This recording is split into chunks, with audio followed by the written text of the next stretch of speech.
Al inicio todo era oscura, solo existía el agua, apacible, silencioso.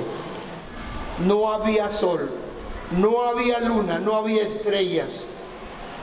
Entonces Pava y Nana dispusieron a crear la tierra. Napa ansana diani ave urba munoge diriso ani urba.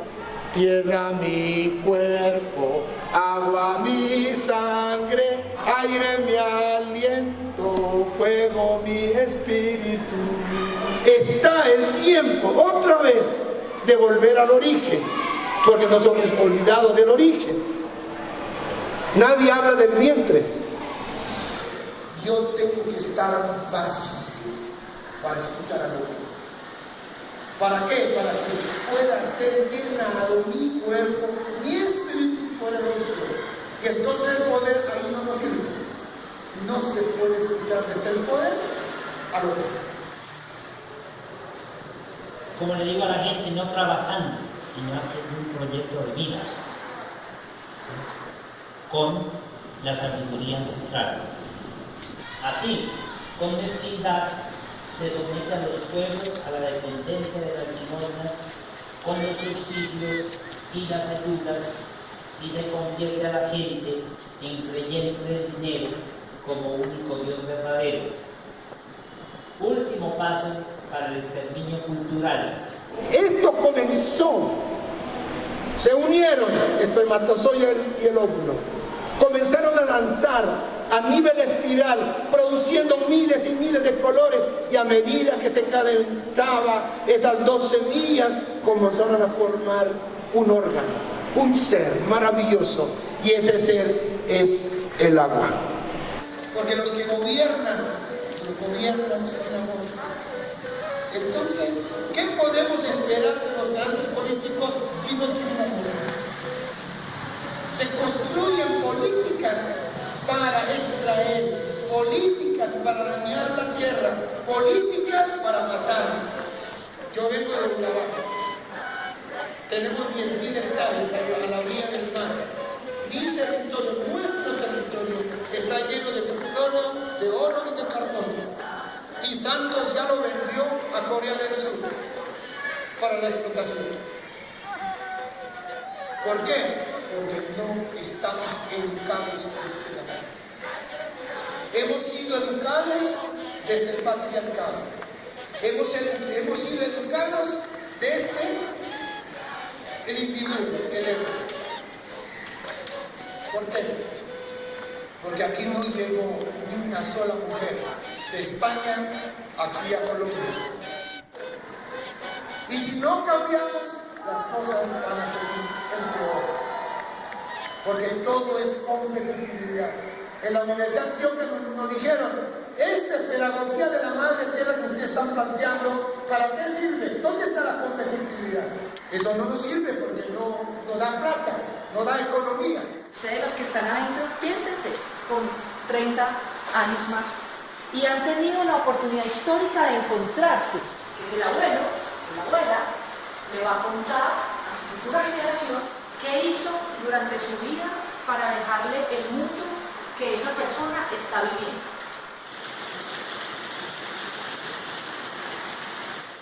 El silencio es un problema para la humanidad, sabiendo que el silencio es la mejor cura de la humanidad. El silencio no es estar en silencio, es escuchar cómo late mi corazón, cómo está mi estómago, cómo están mis pulmones, cómo está mi cerebro. Ese es el silencio. El silencio es sanación. Y este país tiene un problema, porque los políticos no escuchan a la gente. Los maestros no escuchan a la gente. Los líderes no escuchan a la gente. No escuchamos, porque la escucha lo hacemos desde el poder. Y eso no fluye, no avanza. Porque para nosotros, cuando está la neblina, es porque el cosmos y la tierra están conversando. Están diciendo cosas de lo que han visto, lo que está ocurriendo en la humanidad, en la tierra. Pega una material, todo me queda contaminación, me canta todo el antes. Imagínense.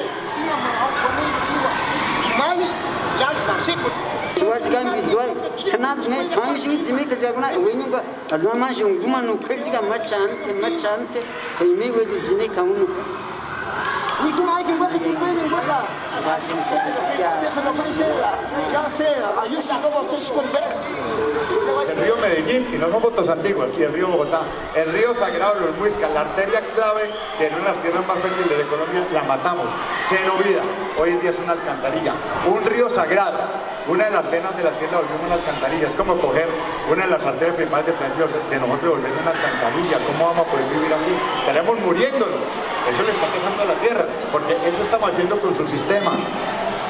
Y es producto de los industriales, de los agricultores, del uso doméstico, de todo lo que ocurre. Ahí está, esa es la basura que le tiramos, que compramos por hoy, esa botella va a dar allá. Eso es lo que hacemos. El tema del agua es tremendamente grave, ¿cierto? No se señalan con claridad quiénes son los responsables, ¿no?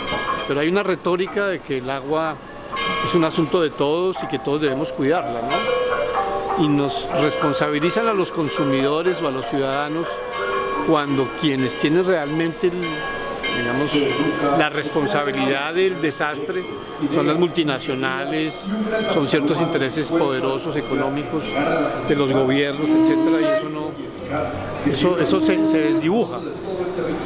Es decir, que el agua, como los pueblos indígenas lo han señalado, está viva, y eso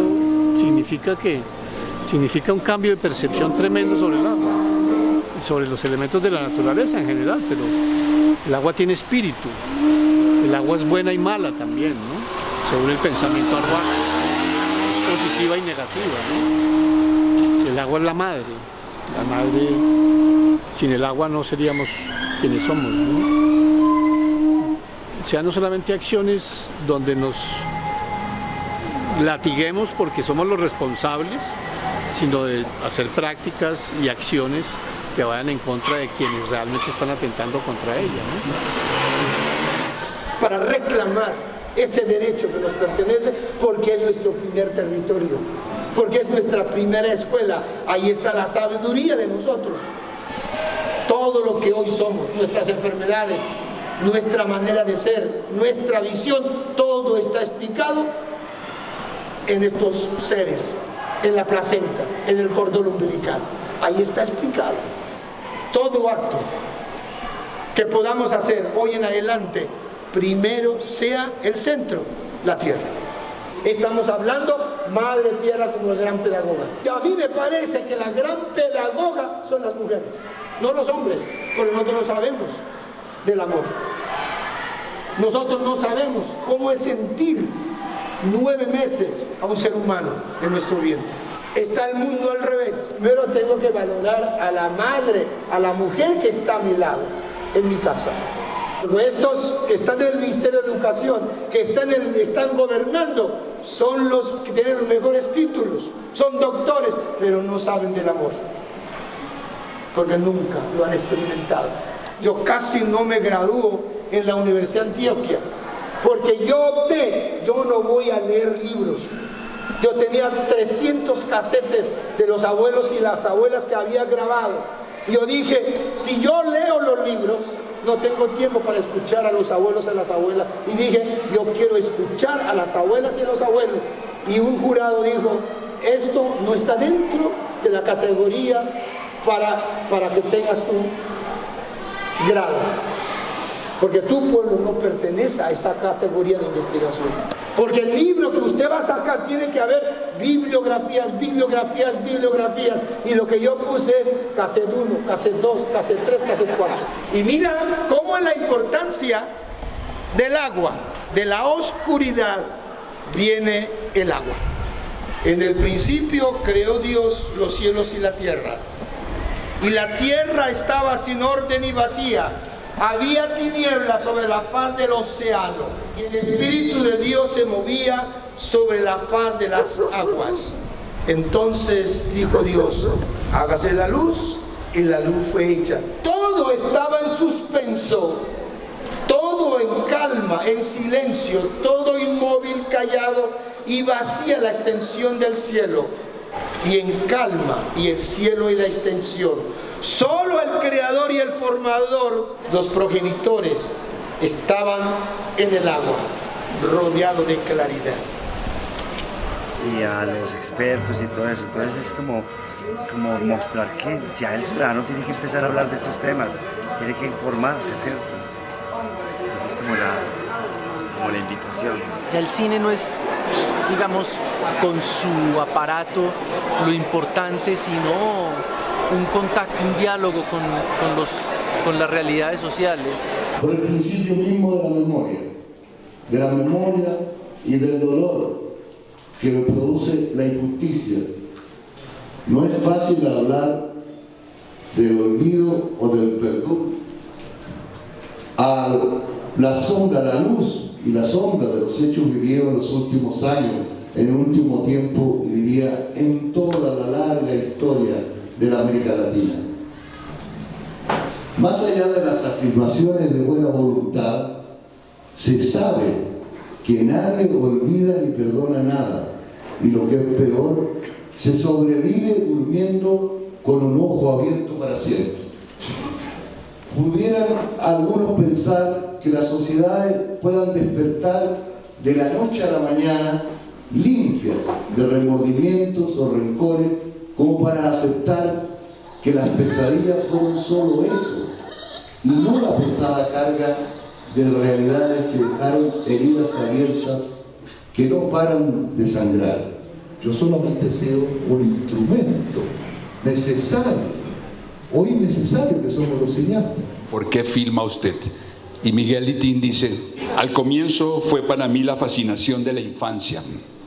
Como niño que era, soñaba y tenía la oportunidad de inventar historias, los movimientos, las imágenes y la posibilidad de transformar y cambiar la realidad en que vivía. En esa época, el cine fue para mí un espacio seductor, un gran lienzo para expresar mi imaginación. Más tarde fue un espacio para la protesta contra la injusticia, una manera de denunciar un mundo injusto y corrupto. Vi un instrumento para transformar conciencias. Como vivía en un mundo de miseria social en donde no se puede dar concesiones, vi en el cine la oportunidad de lograr ambos sueños, a manera de un medio que hacía una conciencia colectiva. De hecho, el cine me ha permitido conjugar lo real con lo maravilloso. Esto es lo que continuamente trato de hacer. Tendría que aceptar yo los supuestos crímenes contra la humanidad que la parte que fuimos perseguidos por ellos cometimos, para provocar en ellos esa reacción. Comillas, como un profesional de ser clandestino. Yo fui perseguido desde el primer momento y ellos se mantuvieron en la casa con él y mi mujer, y aunque les ponían las metralletas en la cabeza para que dijeran dónde estaba el papá, no sabían dónde estaba el papá en realidad, y por lo tanto no lo dijeron. Pero hay niños, esta niñita era así, y el otro más chico, y había una niña que era de brazo, y salen hacia el exilio, a vivir otras vidas y a tratar de olvidar. Más o menos se podía. Hemos sido capaces de cantar en la poesía como Neruda, como Mistral, escribir la crónica de nuevo de la relación y la fundación de la sociedad humana como García Márquez y otros notables escritores. Se han hecho, la poesía ha establecido niveles inmensos de manejo del idioma y transmisión de los sentimientos, abriendo espacios distintos a la vida. Esperar algo con lo que estemos o no de acuerdo es un material, parte de la vida política de nuestra sociedad. Es un proceso de paz, bueno, entre comillas exitoso, porque todos están muertos, ¿no? Pero digamos que fue un grupo que entregó las armas. Y ahí están, digamos, todas las evidencias de su entrega de las armas.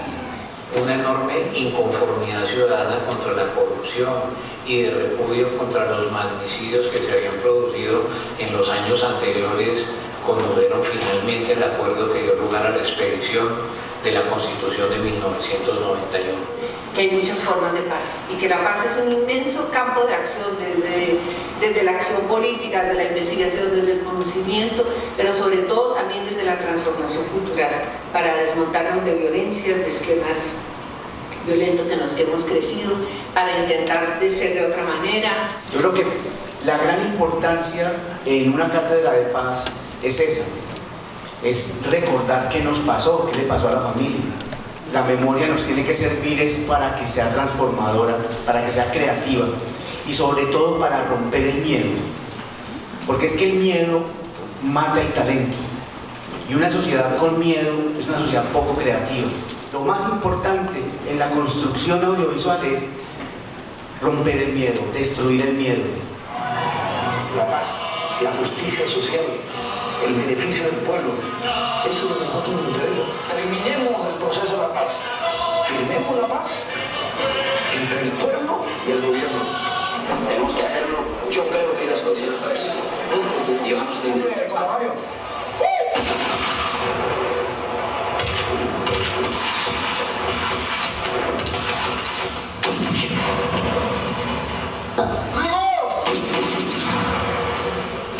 Que sepan que estamos transitoriamente en este recinto, pero que nuestra lucha continúa.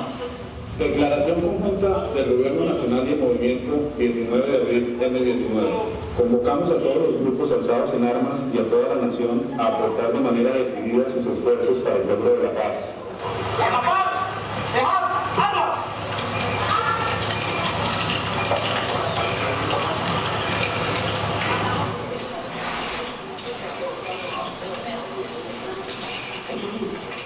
Lo que funciona bien, pero realmente meternos ahí, y lo que no funciona hay que pararlo. Pero somos nosotros, no podemos hacer más. Si no nos ponemos las pilas en Colombia, Jardín va a cambiar. ¿Cómo va a cambiar Támesis? Támesis es el municipio vecino. Y ahí, en ese territorio, está la Anglo Ashanti con estas tierras tituladas para minería. No podemos solo los políticos hacer las cosas.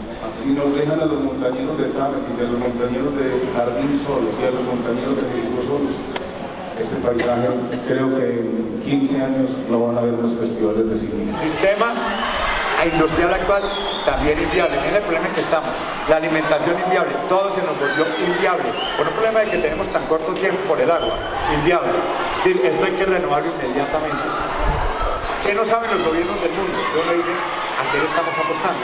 Los grandes industriales saben esto, todos lo saben. ¿Por qué persistimos en el sistema? Si es inviable. Nos queremos suicidar, vivamos bien 20 años y morámonos. Pues esa es la idea que tenemos. Matémonos. Pero nosotros contribuimos a eso porque nosotros somos los que consumen. Nosotros mantenemos vivos ese sistema. Por eso nosotros nos sacamos de la responsabilidad. El sistema vive por nosotros. Nosotros lo mantenemos vivo. Mire, esos son ríos de la Amazonía virtiendo al Atlántico. Y lo que ustedes ven oscuro es contaminación en pleno Amazonas, que llega al mar. Por eso el mar está muriendo. Canadá es una potencia hídrica y se precia de ser un país muy equilibrado. Y fuera de eso nos mandan las pobres mineras. Este es el Lilim y el Lalchek. Se secaron en 5 días uno de los grandes ríos de Canadá y no lo han podido recuperar. El Mar de Aral, el gran proyecto de la Unión Soviética marxista. El objetivo del hombre es conquistar la naturaleza. Y la conquista fue tomar el Mar de Aral, que era el cuarto mar, el lago interior del mundo de agua dulce, y hacer el mayor sistema de desarrollo de algodón en el mundo, la gran potencia del algodón. Hoy en día se acabó un mar, una fuente absolutamente indispensable, una de las tierras más fértiles del mundo, y hoy en día está totalmente desertificada y salinizada. Hoy reconocen los rusos como su peor proyecto por falta de visión, porque el marxismo-leninismo como el capitalismo son igual de desarrollistas. Yo por eso no creo en el pensamiento indígena, con todo respeto. Ya sabemos que la ciudad, el sistema urbano de nosotros se volvió totalmente inviable. Miren lo que pasó en Medellín cuando entramos en el sistema pico, lo que está pasando en el mundo. Tenemos un sistema urbano inviable. Así viven en Tokio, los que han ido, y así viven en Pekín. Ese es nuestro paradigma.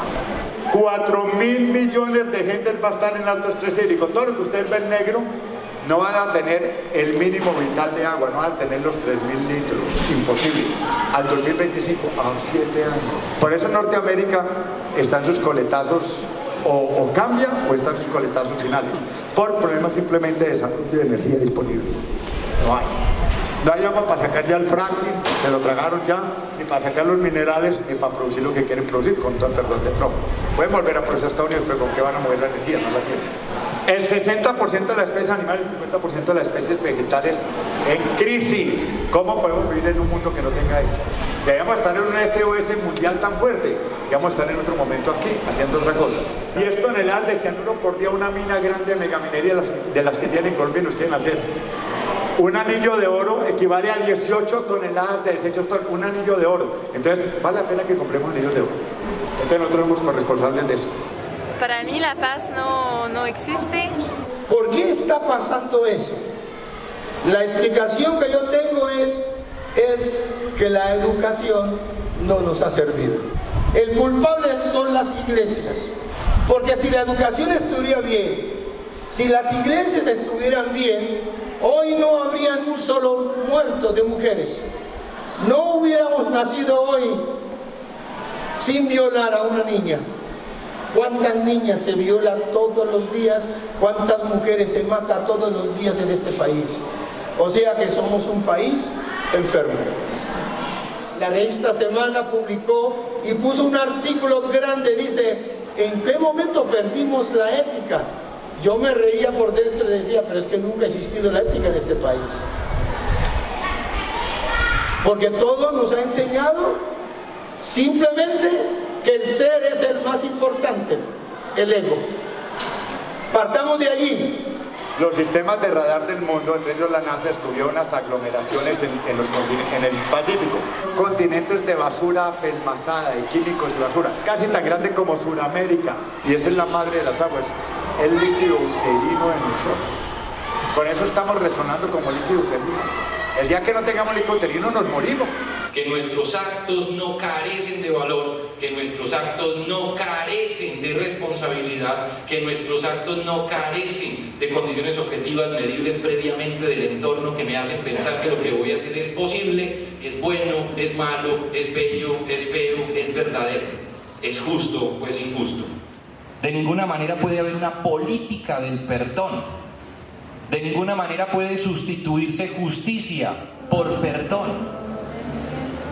El lugar del perdón, como el de la culpa, es el del individuo, es en el individuo.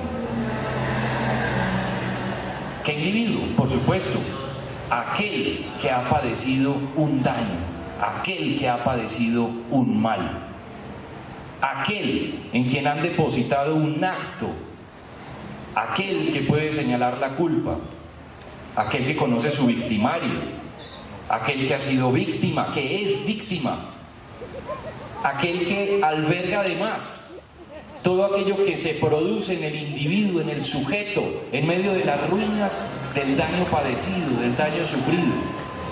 Ahí está la fuente del perdón. Solamente de ese individuo puede emerger el perdón, porque solamente ese individuo es capaz de dimensionar la proporción del daño y proferir desproporcionadamente el perdón. Odiar o sentirse culpable es ponerse un límite a las acciones, es quedarse encerrado en el laberinto de la culpa o del odio. Y ningún sujeto, ningún hombre, ninguna mujer es capaz de quedarse encerrado en ese laberinto. Quienes están dialogando en La Habana, quienes están acordando en La Habana, no basta con un referendo, no basta con un plebiscito para que digamos estamos de acuerdo, no. Aquí las víctimas, de acá en adelante, por mucho tiempo, hay muchas víctimas, muchísimas, en todos los niveles.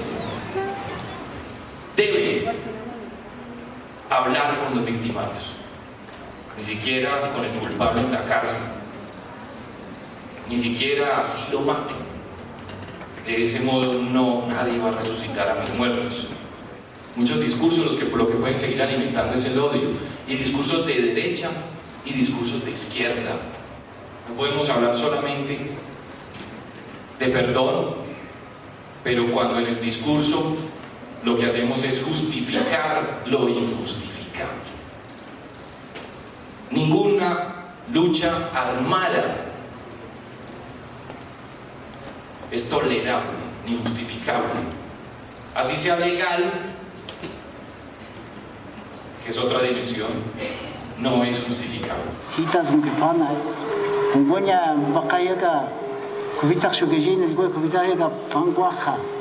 Eina khadini eina khay nas huji ki gata kanoz na kwa pana ji khay ki jizn ze khapana gwani jizn zeshi hin ku chazna kanki ya iz na kakiga ki saki ku khaw khazeg wa ki taji no hasna pana ki shigu khiga benga ni au khazeg ganka no ganka khay ki gata zin kabe khay ya shiji atashi ajin atashi zin kabe khay ki no hasna pana shigu to hin na khay ماشي شيء تاشي ماشي جي كوينه قد زخيت بني ايش كذا كمان كان كذا نقول هنا تقولهم اي هنا قدريجا نقنيا اي خدها هنقوا اكبو كان اكتو هودا جي نقنا هنا قدريجا اكنو هنقوا اكيكينو قبوقاتو اكيبي زماشي باشن اكيبا مي غوكوني تو ابياس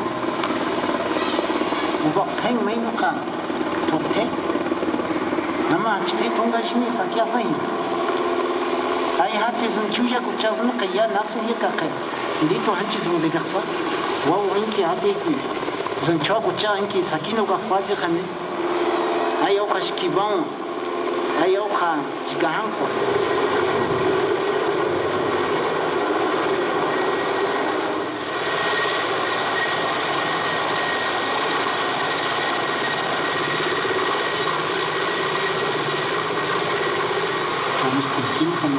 زارين قلنا كنسكي حانكوا وكنسكي نقطقو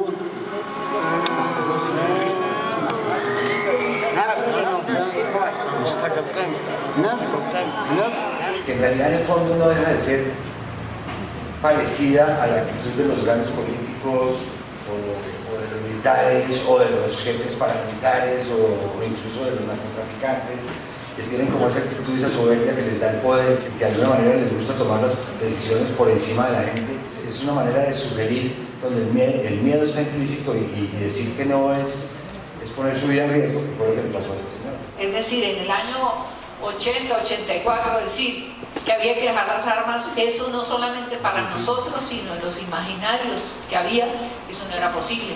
Era una paz pensada desde la guerra.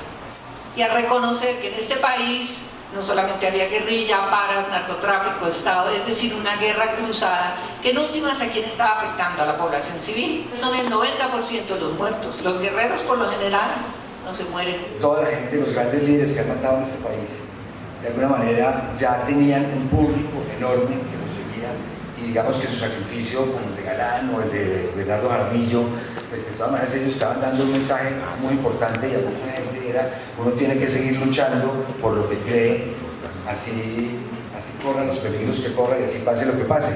El problema con los jóvenes fue el florero de Llorente. Él, en medio de todo ese involucramiento que tuvo con todo el mundo allá, terminó ayudándole a algunos jóvenes que no querían seguir en la guerrilla a salirse, y por eso fue que se ganó ya el enemistad más fuerte. Pero en realidad él ya había empezado a fabricar esa enemistad porque él les pedía que no entraran armados al pueblo y les pedía que no intervinieran en las comunidades con el poder de las armas, sino que lo hicieran solamente con las ideas. Entonces eso fue lo que le empezó a fabricar esa enemistad. Y con el ejército era básicamente lo mismo también, no los metieran en la guerra, que era un poco lo mismo del pueblo de San José, en Apartador, donde me contaron la otra historia, porque también es un pueblo que se declaró como en rebeldía y se declaró en territorio libre de paz, porque no querían ser partícipes de la guerra, y eso les generó una cantidad de violencia impresionante que les llegó encima. La relación de esos tres elementos: historia, memoria, perdón y olvido. ¿Cuál es el material de la memoria? La narración. Entonces el lugar privilegiado sí es la memoria. Igual que para el perdón. El tiempo es medido por nuestra propia experiencia narrada. Así que tiempo, narración, memoria e historia. Lugar privilegiado, la memoria. El trabajo de la memoria, la narración. Lugar del tiempo, la memoria y la narración. ¿Dónde está el tiempo? En la narración. Mi generación todavía escucha a otra generación señalándose las culpas. Porque es que la guerrilla es un ejército, y los ejércitos siempre tienen intereses diferentes de los que tiene la población. Y cuando uno utiliza el poder de las armas como su método de acción política, está agrediendo a la gente. No era, como decía Carlos Pizarro, un cambio para lograr la paz, sino era la paz para hacer el cambio. Es decir, dejamos las armas, y buscamos otras rutas de transformación. Mi generación crecimos muchos con la idea que las armas eran un método revolucionario. Uno cuando se mete con la paz descubre que la paz es bastante más revolucionaria que la guerra. ¿Por qué? Porque deconstruye, porque cuestiona mentalidad. Y entonces a veces la paz es bastante incómoda y está generando grandes incomodidades en este país. Mostrar directamente que el ejército estaba asociado con el paramilitarismo, ¿cierto? No era fácil en ese momento, ¿cierto? Pues es que eso era una verdad que realmente todo el mundo sabía, pero los que no, la gente se negaba a entenderlo. Porque de alguna manera parte del problema de la guerra en este país ha sido que la gente en las ciudades vive muy lejana al conflicto armado y la gente no le gusta que le cuenten historias que de alguna manera le pueden perturbar su manera de ver el mundo. Para construir entonces un mundo mejor, debe tener claro el pasado. Entonces comencé yo a averiguar en las lenguas originarias de toda América. Me encontré que todas las lenguas indígenas no existe el pasado detrás de mí.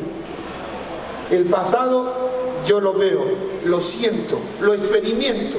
Puedo cerrar los ojos cuando alguien está contando las historias y está ocurriendo hoy.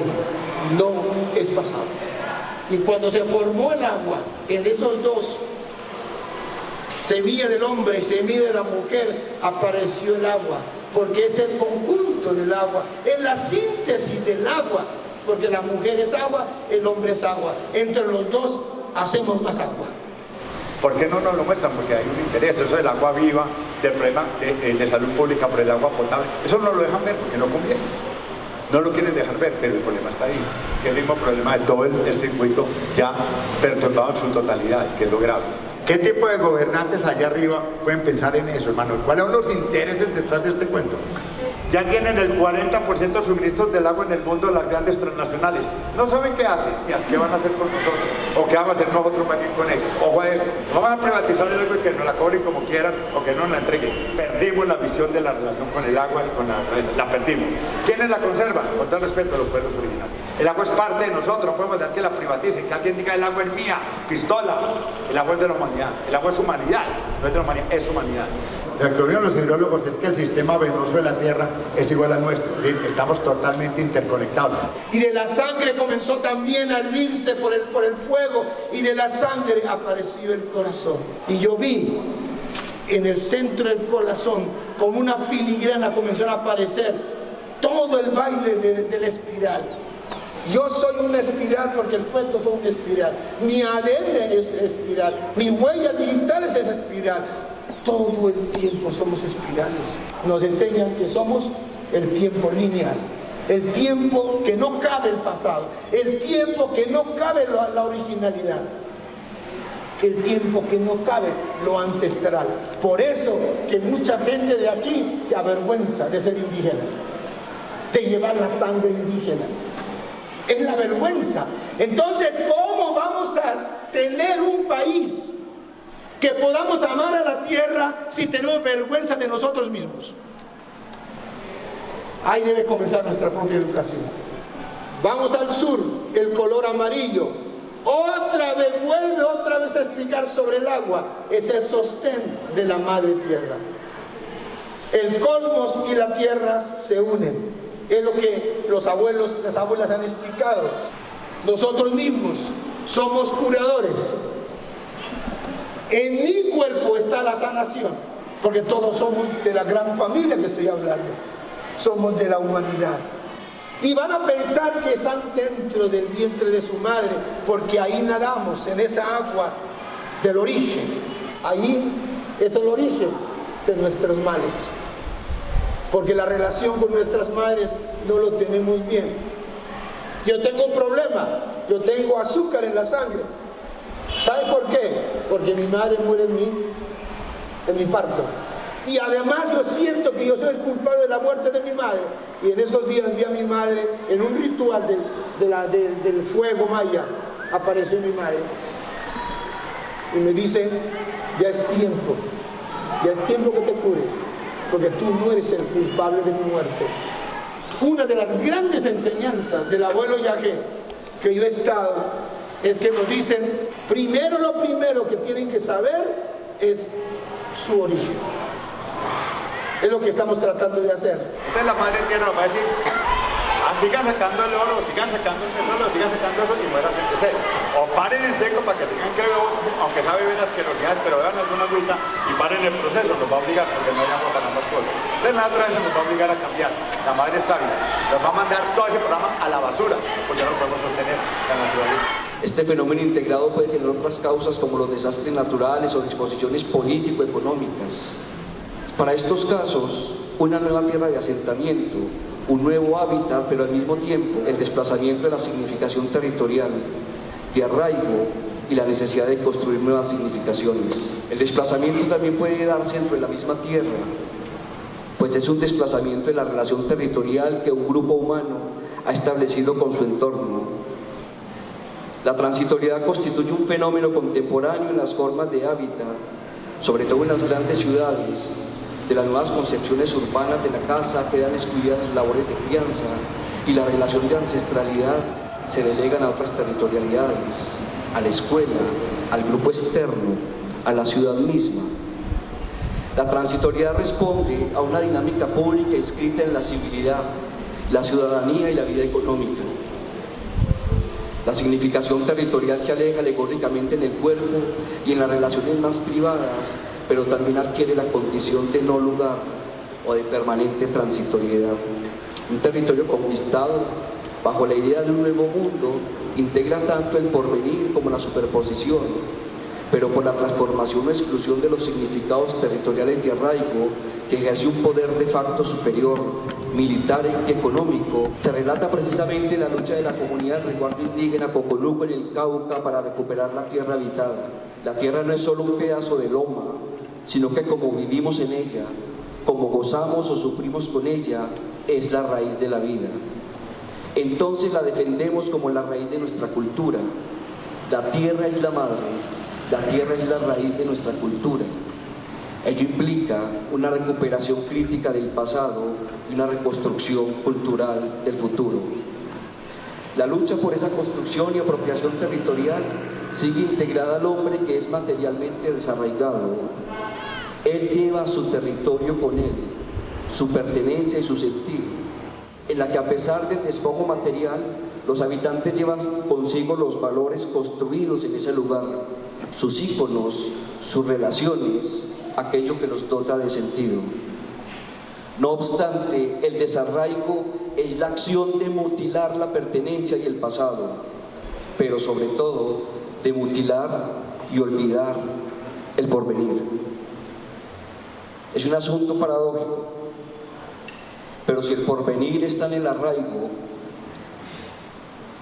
mutilar el pasado significa mutilar el porvenir. Pero nosotros también tenemos que ver la naturaleza de nuestros pueblos, la naturaleza de nuestra historia y la naturaleza de nuestra cultura. Y desde luego, en esa perspectiva, la tierra para nosotros continúa siendo el territorio común por excelencia. Es que hay una orquestación para dividirnos de la naturaleza, pero orquestada. Yo pienso que eso es clave. Cuando uno pierde ese contacto con la naturaleza y adentro del corazón, lo empieza a dominar el pavor, el miedo, la orfandad y la incertidumbre. Y ese es el manejo de este gobierno mundial para mantenerlos cada vez más bajo control. Somos cada vez más urbanos, pero cada vez más separados de nosotros mismos y la naturaleza. Yo creo que hay un hastío muy grande, un hastío muy profundo, que no se mide solo en los niveles de depresión, en los niveles de consumo de ansiolíticos o en los niveles de suicidio que caracterizan a las sociedades industrializadas, sino en la abrumadora sed de espectáculos que caracteriza a esta época. Solo un mundo hastiado tiene tanta necesidad de aturdirse con espectáculos permanentemente. No tiene ya la serenidad de vivir en el mundo de una manera un poco más contemplativa y un poco más creativa, menos pasiva, recibiendo impresiones poderosas, choques, ¿no? Choques eléctricos. De alguna manera estamos todos sometidos a los choques eléctricos. Esta época vive ese hastío y también esa depresión bajo las máscaras de una gran excitación, de una gran telaraña de adicciones. En esa medida, toda la sociedad contemporánea, que está cada vez más homogenizada, digámoslo así, ¿no? Casi que un retrato de cualquier persona en cualquier calle, de cualquier ciudad del mundo, es idéntica en sus gestos, en los objetos que lleva en la mano, en las cosas que está haciendo. Creo que nunca la humanidad estuvo tan uniformada y en esa medida tan simplificada como en esta época que pretende haber alcanzado las mayores cotas de progreso imaginables. Pero también al mismo tiempo yo creo que van haciendo efecto las alarmas y es inevitable que sea así.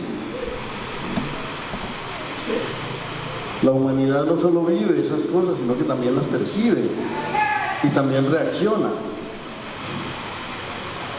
Y yo creo que la humanidad está empezando a reaccionar.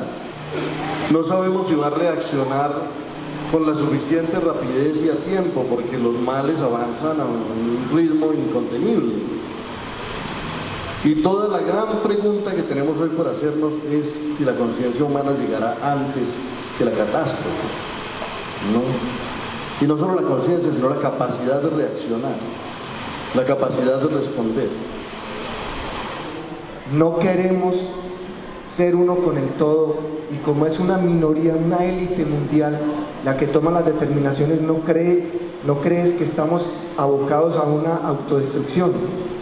Creemos que hay unos seres que son los que tienen que tomar las decisiones sobre el mundo y les prestamos nuestro respaldo, aunque cada vez sabemos más que hacen trampa y que manejan agendas privadas y que lo único que no les interesa es el destino de la humanidad y el destino del mundo. Ya pasó la hora de andar señalando a los culpables. Es modificar sustancialmente nuestra manera de entender la relación que tenemos con el mundo, con la economía, con la seguridad, y dejar de creer en un modelo tan artificial, tan falso y tan profundamente innoble como el que hoy gobierna este planeta. Y me parece que es un problema estético en un sentido muy profundo también, que no tiene que ver, digamos, con la idea ornamental de la belleza, sino con una comprensión de la belleza como la expresión suprema de una armonía cósmica. El mundo se llena de basura, pero si le echamos la culpa a la industria, tenemos que echarle la culpa a nosotros, que somos los consumidores de la industria. Y la industria solo persistirá en el modelo en que está mientras nosotros la sigamos sosteniendo. Y acusamos a los políticos y acusamos a la política, pero nosotros somos cómplices de toda esa política. Sí, el mundo está en peligro, en grave peligro, pero no creo que estemos ya en condiciones de decir el culpable es aquel. Lo que hay que hacer contra ellos, hay que hacerlo en nosotros. Esta ausencia de lo sagrado y de lo divino, esta lejanía de los dioses, tal vez no es un mero error, sino un momento por el que teníamos que pasar, que algo tenemos que aprender a respetar, con algo tenemos que aprender a dialogar y a algo tenemos también que someternos para encontrar un equilibrio con el mundo. Hemos querido saberlo todo y cuanto más sabemos, más dañinos nos hemos vuelto. Es curioso, nunca hemos sabido tanto de los jaguares, pero cada vez hay menos jaguares en el mundo.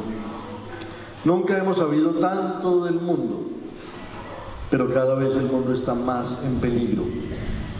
Yo no creo que el error sea nuestro conocimiento, pero el error sí es la falta de prudencia con nuestro conocimiento, la falta de un sentido ético de nuestros límites y de nuestras responsabilidades, y en esa medida siento que una de las grandes necesidades, de las grandes urgencias de la historia es que el taller, el templo y el hogar se aproximen de nuevo. Hoy en día nosotros no sabemos qué es andar con los pies en la tierra. Se nos perdió la posibilidad de dialogar. Es solo una cuestión de actitud. y nos conectemos y viajemos con nuestro corazón, con nuestra memoria, es decir, viajemos en la luna, viajemos en el espíritu, pongamos a volar nuestro pensamiento, aprendamos a escuchar al otro y a escuchar nuestro corazón. El mundo era tan reciente que muchas cosas carecían de nombre, y para mencionarlas había que señalarlas con el dedo. El objeto de la vida es lograr el saber. Todas las cosas son signos de otra cosa. Uno puede mirar un árbol y no ve un árbol, ve una culebra. Semillas de quién somos nosotros. La frustración, el sufrimiento, son virtudes. La madre de nuestros cantos, de nuestra semilla, nos dio a luz al comienzo del mundo. Es la madre del trueno, los ríos, los árboles, la madre de todas las cosas. Es la madre del fuego y del sol, es la madre de la lluvia y es la única madre que tenemos. Nos ha dejado un signo, los cantos y las danzas. Están siempre hablando de la fertilidad en la Sierra Nevada. Aman mucho las noches y la luz de la luna. Armonizar el universo es su religión. Hay que estar de acuerdo. Entonces, todo estará bien. Toda agua y toda mujer son representación de la Madre Universal. Toda cueva es un útero y toda olla de barro su cuerpo. Nunca piden yuca para uno, piden para todos. Arreglar, componer. ¿Cómo arreglamos esto? Arreglar el pueblo, componer el aguacero. Pensar es componer a las palabras. Las ceremonias son para que todo esté de acuerdo en el universo, colectivas, porque el hombre solo no logra el acuerdo del universo. La vida es gestación, la muerte nacimiento. El feto es la primera fase de la gestación, el parto otra fase. Siembra, cosecha, nacimiento, muerte y renacimiento son un solo ciclo. La ley de la madre. ¿Qué es vivir? Y uno le dijo, vivir es pensar. Al pensamiento llaman a luna, que también es espíritu, recuerdo, alma, vida. A luna es el espíritu o idea de las cosas. Antes de la creación del mundo, la Madre Universal existió en la luna. No era gente, ni nada, ni cosa alguna. Nunca un conflicto en ninguna parte del mundo ha durado tanto. Ubicado en regiones que quedan distantes de los grandes centros de poder y de opinión. Que lo que creo que debe tenerse muy claro es que lo que se acaba es el conflicto armado, para que empiece a pelechar el conflicto desarmado. Porque una sociedad sin conflicto es una sociedad muerta, una sociedad consensual, es una sociedad esterilizada, una sociedad en donde todo el mundo está de acuerdo es muy aburridora. En cambio, las sociedades humanas están permanentemente en agitación. Cuando esa agitación les es vedada por un factor de peligro, por un obstáculo, esas sociedades empiezan a adquirir un aire amargado en la mirada y esas, ahí sí cabe decir, se van resignando y se van descomponiendo por dentro. El Águila, Versalles, Ansermanuevo, El Tobio, Restrepo, Ochoa, Alcalá, Sevilla, Caicedonia, todos eran gaitanistas. En todos había ganado Gaitán en las elecciones a las que había comparecido. Y a todos esos pueblos se les declaró la guerra. Se les quemaron sus viviendas. Se cometieron procesos de corte de franela, de corte de corbata. Hubo desplazamientos por miles que se tenían que venir de la cordillera occidental, cruzar el río Cauca e instalarse precariamente en la cordillera central. Esa gente dejó de creer en la Iglesia Católica, porque la Iglesia Católica era conservadora y auspiciaba y bendecía los caballos enjaezados de azul de los pájaros conservadores que marchaban con sus teas ardientes para asesinar y para espantar a todos los habitantes de esos pueblos de la cordillera occidental.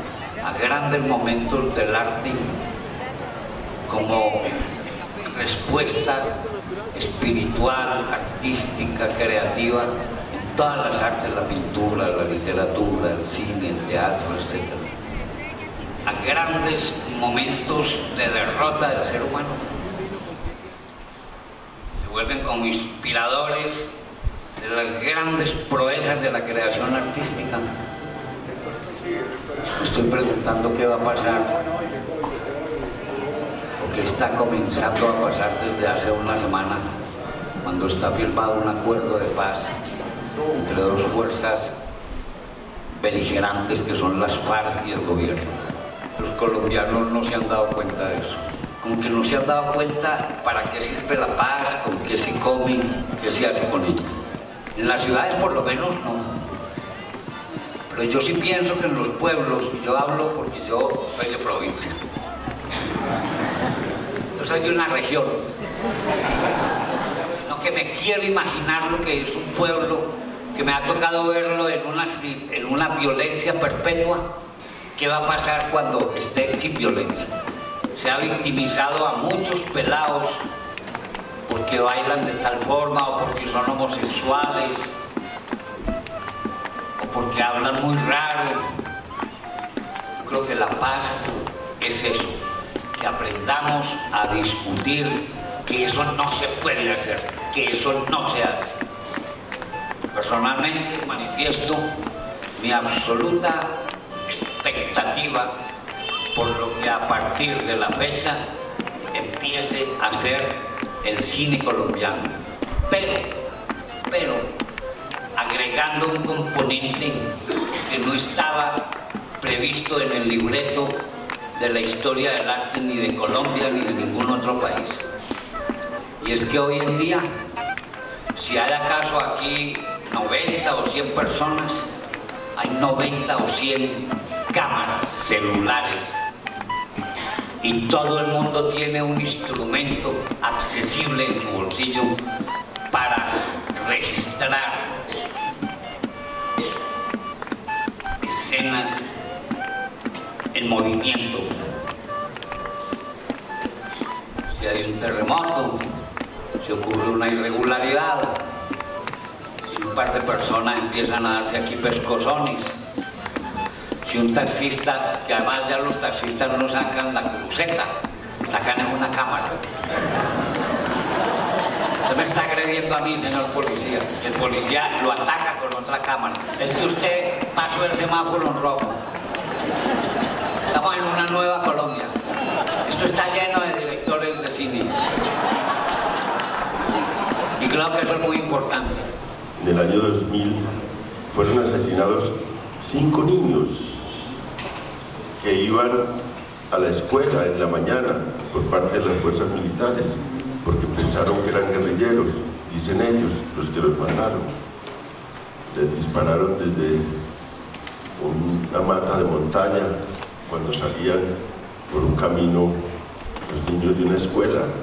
¿Cuáles dolores me llevaron a esta confrontación? Aquí estoy, tengo una voz, tengo unos reclamos que hacer. Entonces empezó esas muertes, primer sacrificado fue además una persona de Andes, un campesino, Simón Bolívar Córdoba, en las primeras organizaciones campesinas que formamos.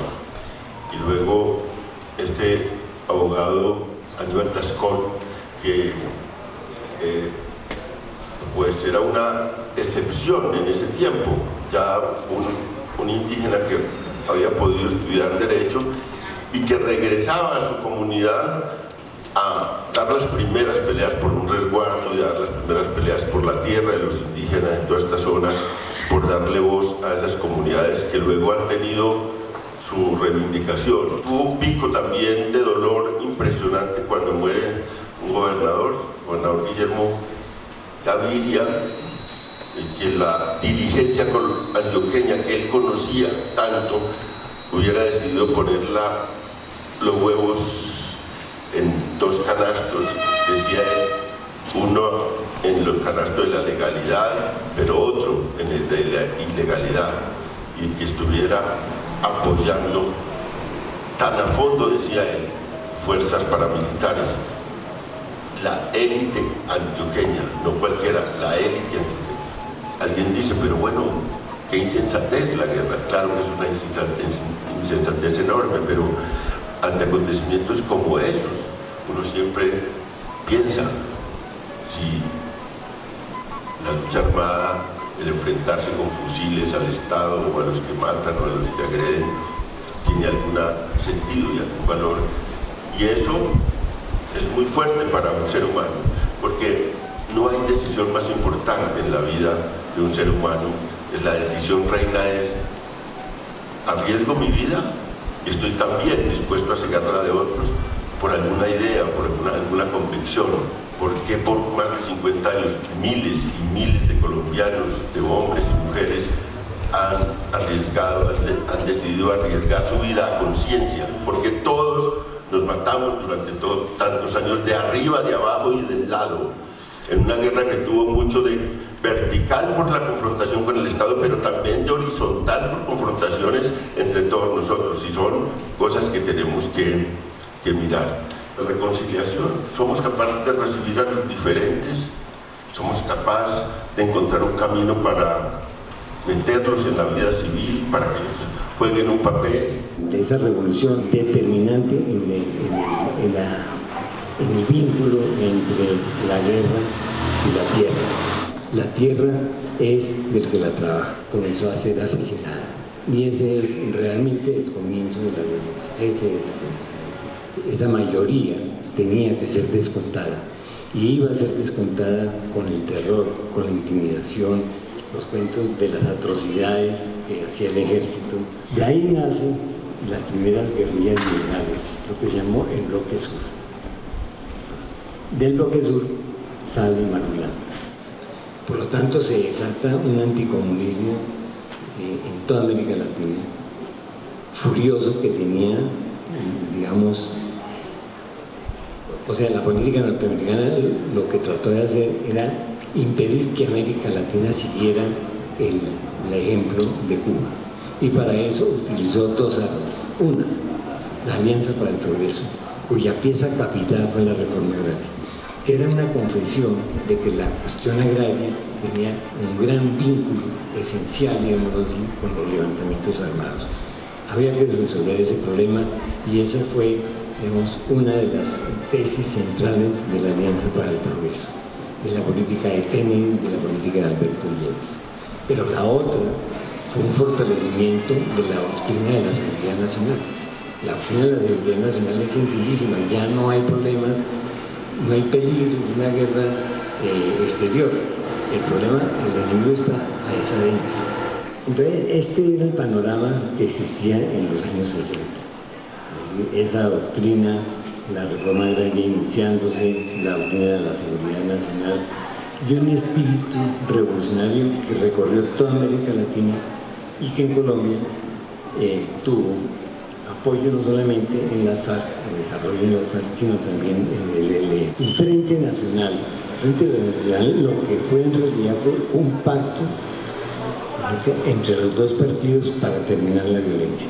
Uno de los acuerdos del Frente Nacional era el que las tierras que le habían quitado los liberales a los conservadores, o viceversa, fueran entregadas unos a otros. Más toda la influencia de los Estados Unidos en sacar adelante la reforma agraria como una manera para evitar la revolución socialista en Colombia. Esas crisis continuadas son las que crean las condiciones sociales para que llegue la coca. Fíjense ustedes, hay un enfrentamiento por tierras entre el comerciante y el colono. Entonces, en la medida en que los campesinos se fueron enriqueciendo, pues era más fácil cobrarles impuestos. Eso le dio un gran poder a las FARC. Los hizo ejército. Hoy se puede ver 940 caletas y cada caleta tenía 30 toneladas de armas, pues uno se da cuenta de a qué guerra estaban preparados. Durante ese tiempo la pelea era fusil contra fusil, AK-47 frente a un granero. Ahí no había problema, hubo todos los intentos de paz de Belisario, hubo el intento de paz de Pastrana, etcétera, etcétera, y ahí eso quedaba más o menos neutralizado. Pero en la medida en que con Pastrana comenzó el Plan Colombia y comenzó una nueva tecnología, una nueva reingeniería del ejército, como se llama, que le dio al Ejército Nacional poder aéreo, bombas que eran dirigidas personalmente, con cédula de ciudadanía. Tenía un nombre propio, Raúl Reyes, le caía a Raúl Reyes la bomba. Francamente, a mí me decía Pablo Catatumbo hace unos días, decía, mira, nosotros buscamos los misiles tierra-aire por todo el mundo. Estamos dispuestos a comprar los misiles al precio que fuera. En países árabes, en Corea, en Nicaragua, en Venezuela, por todas partes. Cuando no pudimos conseguir los misiles, nos estamos perdidos, porque la supremacía aérea era determinante, contundente. Pero las posibilidades de lo que se llama la toma del poder, ¿no?, por parte de la guerrilla, claramente ellos dejaron de pensar en esa posibilidad hace por lo menos 10 años, 15 años. Es decir, no es posible la toma del poder. Pero las cosas como están hoy día planteadas están complicándose mucho más. El problema más grave que yo veo es que el núcleo de la guerrilla se va a disolver. Una vez que se entregan las armas, que se dejan las armas, la estructura de jerarquía y de poder comienza a debilitarse. Es decir, volver a plantear en Colombia la socialización de los medios de producción a la dictadura del proletariado es el fracaso más absoluto de lo que puede llegar a ser un partido. La gran pregunta que yo me hacía, que les hacía yo al final de la conferencia, es, bueno, ¿cuál es la ideología que alumbra esa demanda? ¿Dónde está? ¿Cuáles son nuestros problemas que esa nueva fuerza puede resolver? No podemos estar condenados a estar consumidos por el consumo. Es un problema del desarrollo del capitalismo y fundamentalmente bajo la fase consumista. Estamos consumiendo en el planeta. ¿Cómo podemos oponernos a eso? ¿Con qué armas se lucha contra eso? Ese es el problema que está planteado y que nos tiene absolutamente subordinados. Tiene absolutamente consumido, nos está consumiendo el consumo.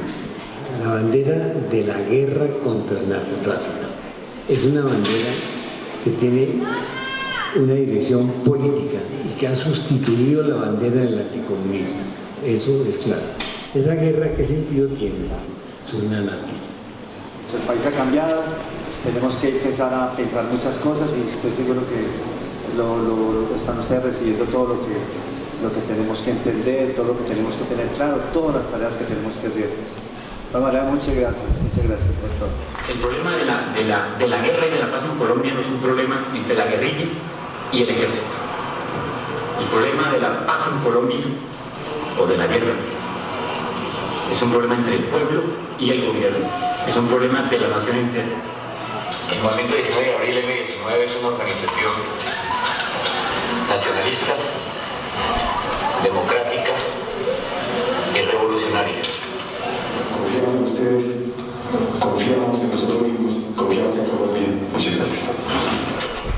que fueron 33 años para podérselos decir con el corazón y con la vida extensivo al universo que nos ha acompañado, de personas dañinas también hay que agradecerles porque no nos quedamos con el daño. También hay que darles gracias porque nos enseñaron a valorarnos y a valorar, pero también están aprendiendo a reconocer, y eso también hay que valorarlo. Esta reunión, este motivo es un reconocimiento a tanto daño. Y es que hay una guerra y los dos bandos se están matando y echan los muertos al río y no se percatan que ambos van a morir porque el río se crece.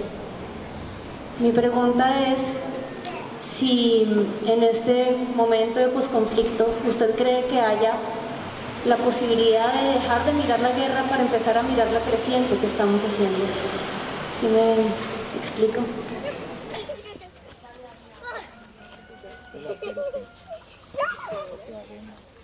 Se quiere ir a eso.